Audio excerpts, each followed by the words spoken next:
Señor Dios, te damos gracias por esta mañana, Señor, que nos permites estar reunidos aquí, Señor, como tu iglesia.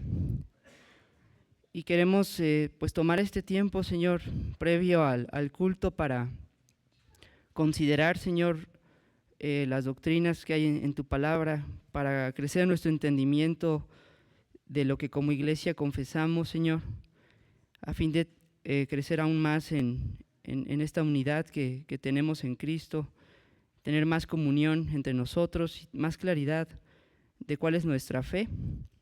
Pedimos que aún este tiempo sea de edificación para nosotros y particularmente nos ayude en la celebración de la Santa Cena de hoy a celebrarla con más conciencia de lo que estamos haciendo. Pedimos tu ayuda y tu bendición. En nombre de Jesucristo. Amén. Bueno, vamos a leer el párrafo de nuestra confesión que hoy nos toca. Es nuestra confesión de fe, capítulo 30, y nuestro párrafo es el número 7. Capítulo 30, párrafo 7. Y voy a dar lectura al párrafo completo. Dice: los que reciben dignamente esta ordenanza, participando externamente de los elementos visibles en esta, también reciben y se alimentan entonces internamente por la fe de una manera real y verdadera, aunque no carnal ni corporal, sino espiritualmente de Cristo crucificado y de todos los beneficios de su muerte. El cuerpo y la sangre de Cristo estando entonces no corporal ni carnal, sino espiritualmente presentes en esa ordenanza, para la fe de los creyentes, así como los elementos mismos lo están para sus sentidos externos. Bueno, hermanos, pues hemos estado ya varios domingos hablando sobre la Santa Cena, sobre la Cena del Señor. Hemos visto varias cuestiones que conciernen esta ordenanza y particularmente el domingo pasado hablamos de la transubstanciación y se habló de cómo es un error esta doctrina de Roma. Es un error la creencia de que el pan y el vino cambian sustancialmente a cuerpo y sangre de Cristo. Se mencionó el domingo pasado que en toda la ordenanza el pan sigue siendo pan y el vino sigue siendo vino. Entonces, nuestro estudio pasado en un sentido fue negativo, es decir, hablamos mucho de lo que no es la Santa Cena al estar refutando esta doctrina romana. Pero hoy nos compete hablar de manera como más positiva sobre este sacramento de la Santa Cena. Nos corresponde hablar más como de lo que sí es la Cena del Señor, y particularmente vamos a hablar de lo que se conoce como la presencia real de Cristo en la Santa Cena. Más adelante en el estudio voy a aclarar qué significa esto de la presencia real, pero de entrada les comento que ese es como el nombre con el que se conoce a esta realidad. Y para efectos de nuestro estudio vamos a seguir 3 puntos que están aquí en nuestro párrafo de nuestra confesión. Primero vamos a hablar de los receptores dignos de la Santa Cena. En segundo lugar, de la participación externa de la Santa Cena. Y en tercer lugar, de la participación interna de la Santa Cena. Comencemos entonces el punto 1, que es los receptores dignos. Y titulé ese punto así: los receptores dignos, porque nuestro párrafo empieza diciendo los que reciben dignamente. Y esta idea está tomada de 1 Corintios 11:29. Si gustan, vamos a leerlo. 1 Corintios, capítulo 11, versículo 19.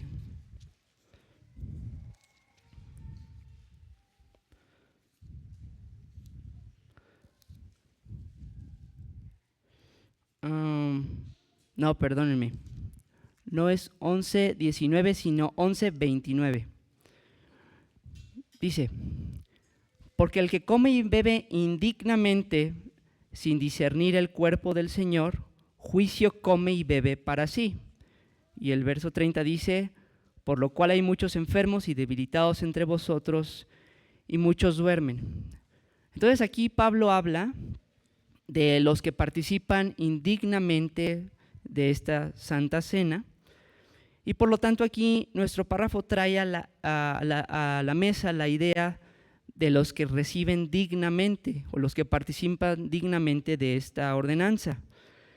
Y nuestro párrafo no añade mucha explicación de a quiénes se refiere con esto de los que reciben dignamente, pero la próxima semana vamos a ver un párrafo donde se ahonda más en ese tema al hablar de hecho de cómo se participa de manera indigna de este sacramento. Entonces vamos a dejar mucho de los detalles de eso para el próximo domingo.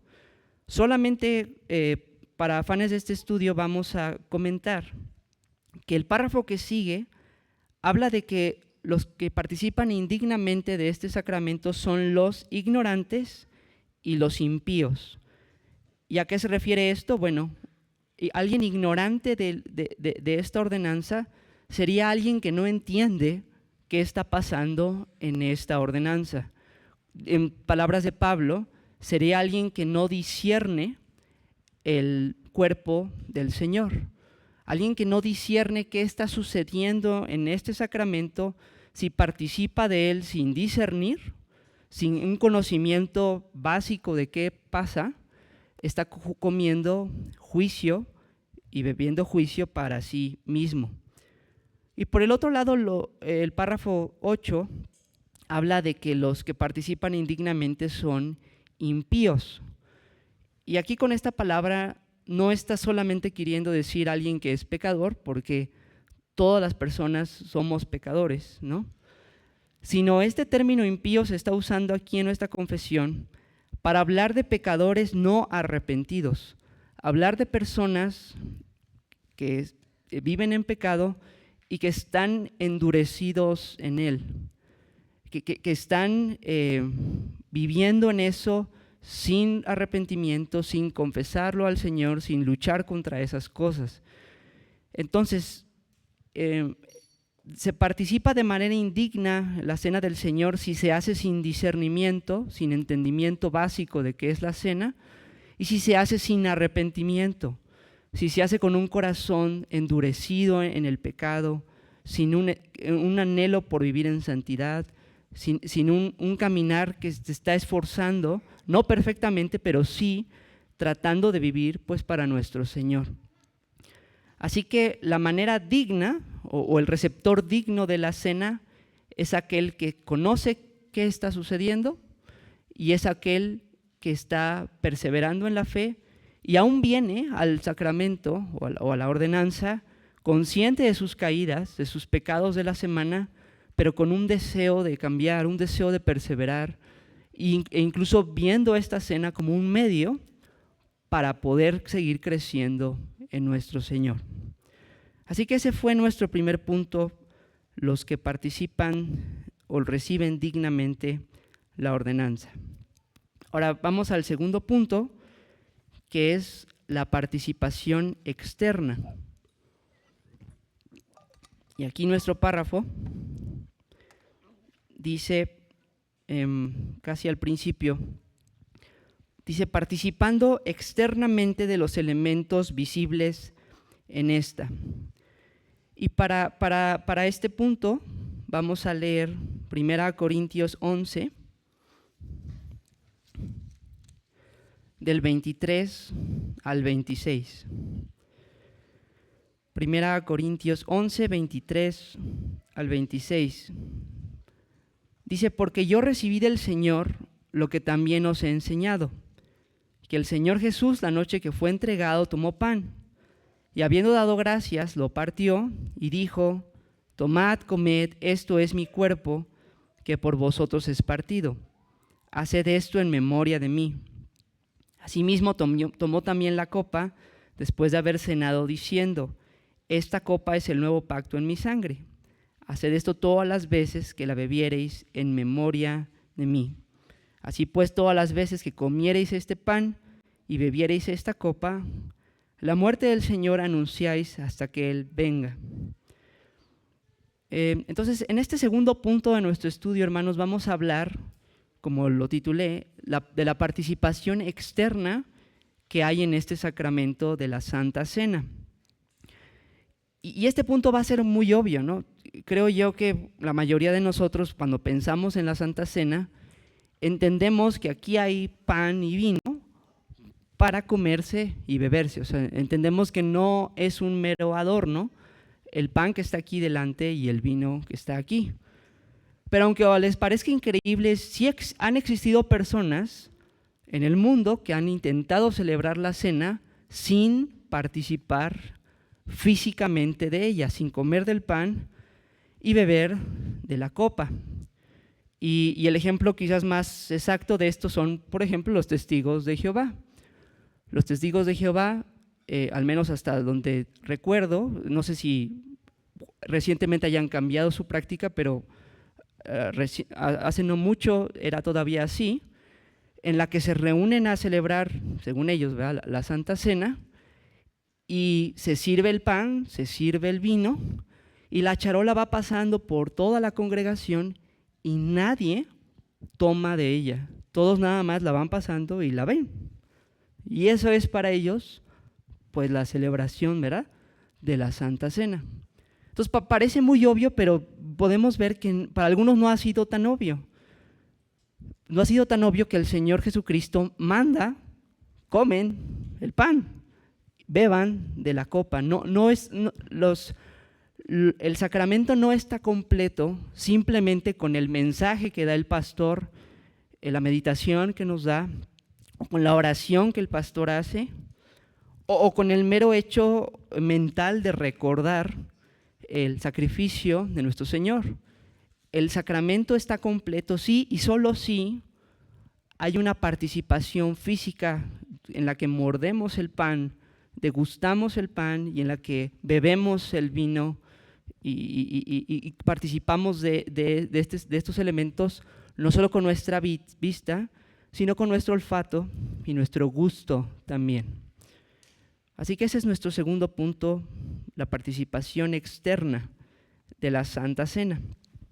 Vamos ahora a pasar al tercer punto, que es el corazón de este estudio, que es la participación interna de la Santa Cena. Y este punto abarca casi todo nuestro párrafo.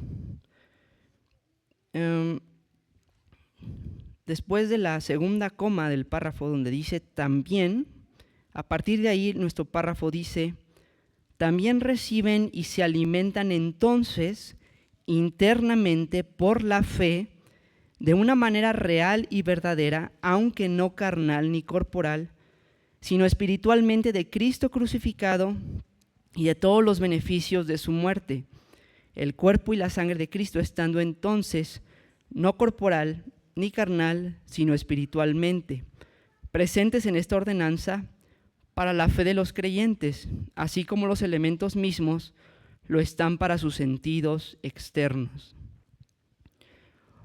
Bueno, hermanos, este punto del párrafo es el más extenso y es quizás el más complejo. Espero el Señor me ayude a explicarlo lo más claro posible, pero vamos a leer el texto base de esta verdad en la que está citando aquí nuestra confesión. 1 Corintios 10, 16.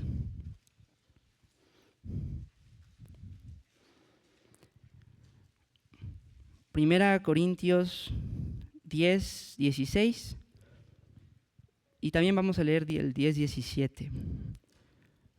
Dice: la copa de bendición que bendecimos, ¿no es la comunión de la sangre de Cristo?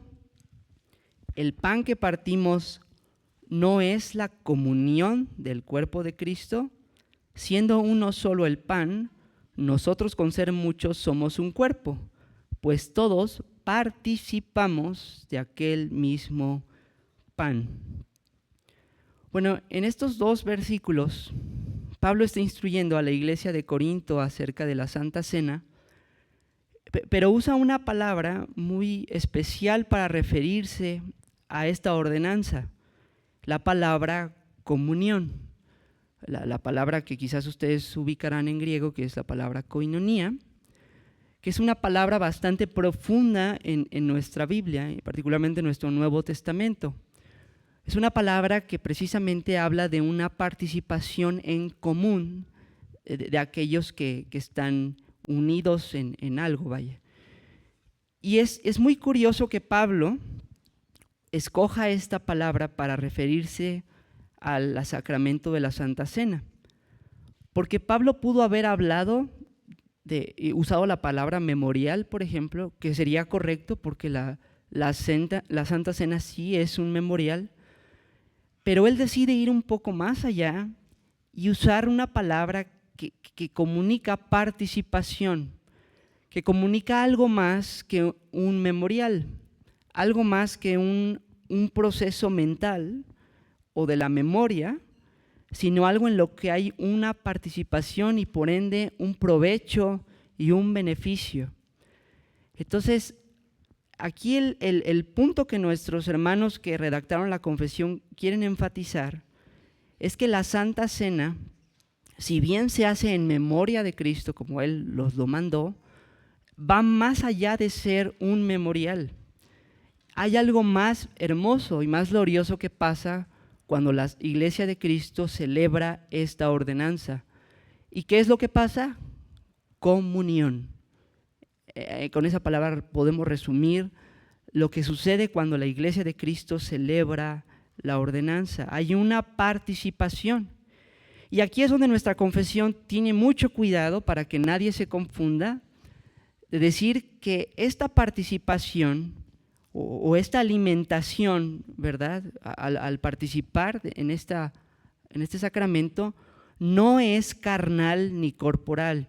Y la confesión aclara esto porque este lenguaje de participación en el cual recibimos un provecho pudiera llevar a alguien a concluir que el provecho es algo físico, sustancial, algo que compete a un cambio de los elementos sustancialmente hablando, y por eso dice que no es carnal ni corporal. El pan nunca deja de ser pan y el vino nunca deja de ser vino. Sin embargo, sí hay una participación de Cristo, del Cristo resucitado, exaltado y entronizado. Hay una participación de Él de manera especial en este sacramento. Hay una comunión especial que sucede cuando la Iglesia celebra la Santa Cena y que es irrepetible, que no puede uno sustituir por nada, porque el Señor ha decidido que sea en esta ordenanza. Es decir, no puede uno en casa decir, bueno, voy a celebrar yo solo la cena, voy a servirme jugo y me echo una galleta o algo así. No, es solamente en los lineamientos que el Señor dejó. Cuando la iglesia está reunida, cuando se adora al Señor, ahí se celebra y allí hay una participación especial de Cristo que Él promete darnos. Entonces, les mencioné al principio del estudio que a esto se le llama la presencia real de Cristo en la cena. Debido a esto, la iglesia confesamos que Cristo está presente en este sacramento.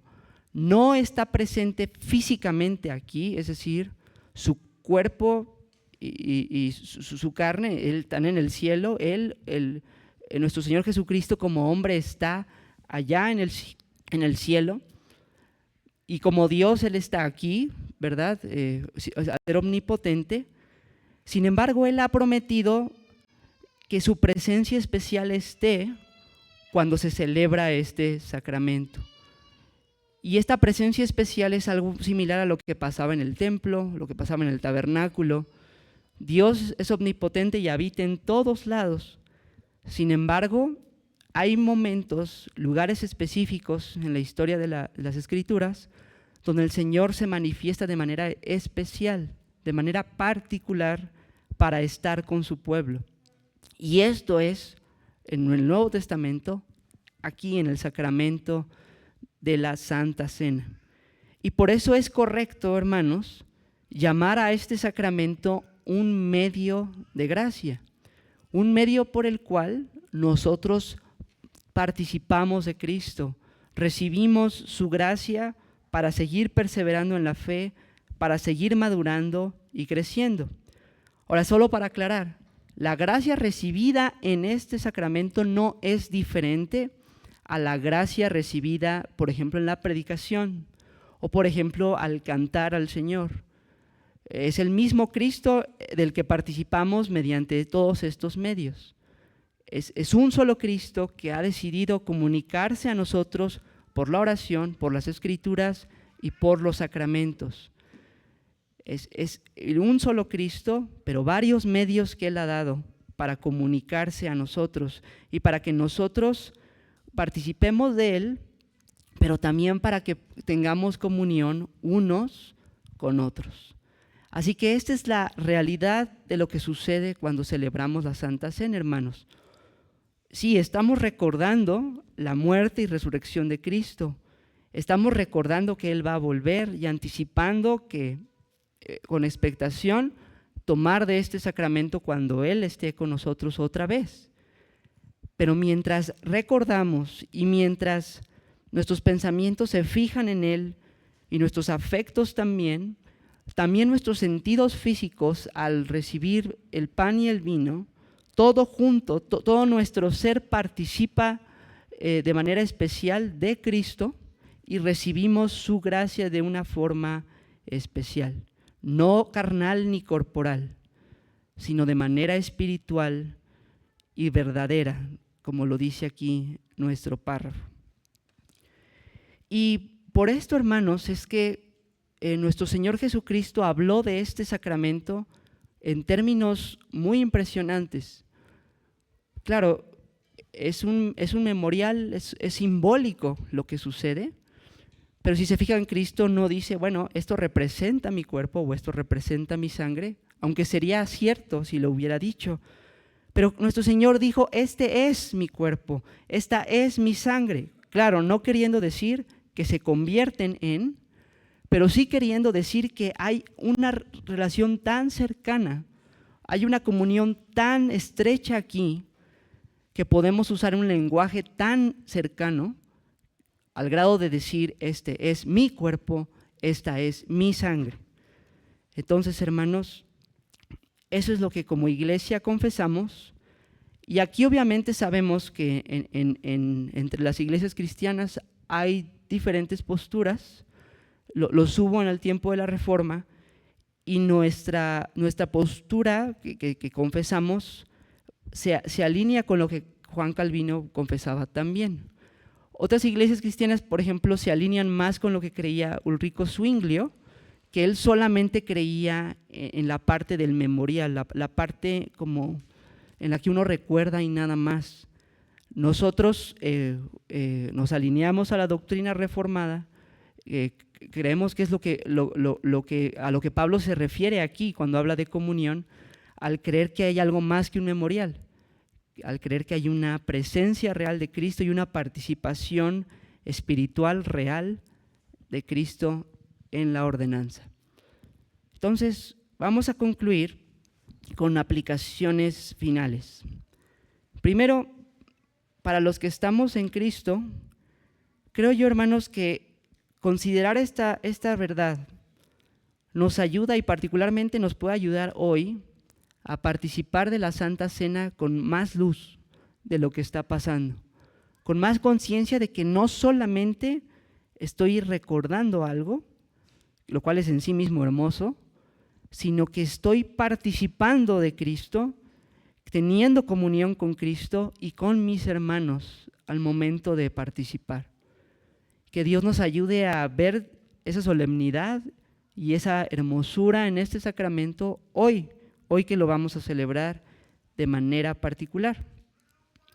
Y para concluir, si tú no estás en Cristo, ¿qué podemos aplicar para ti? Bueno, de lo que hoy se habló es otro de tantos beneficios de los que lamentablemente no se puede gozar si uno no está en Cristo. Requisito esencial para poder participar de esta cena es estar unido a Cristo. Solo los que están unidos a Cristo pueden participar de Él a través de las ordenanzas que Él dejó. Los elementos no son mágicos, como lo hemos dicho.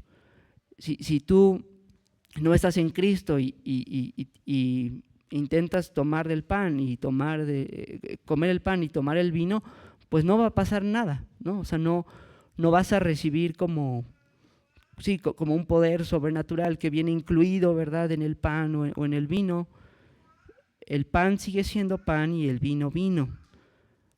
Mucha gente, y sobre todo en el medio católico romano, ve la hostia, ve este sacramento así, como si el mero hecho de participar ya arregla nuestra relación con Dios.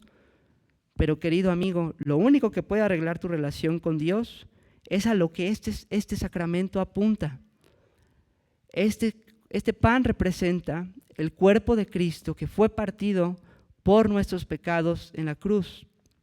Este vino representa la sangre que Cristo derramó en la cruz del Calvario para pagar nuestros pecados. Y la única manera, amigo, en la que tú puedes estar en paz con Dios es si tú te arrepientes y pones tu fe no en la ordenanza, sino a quien la ordenanza apunta, en Cristo.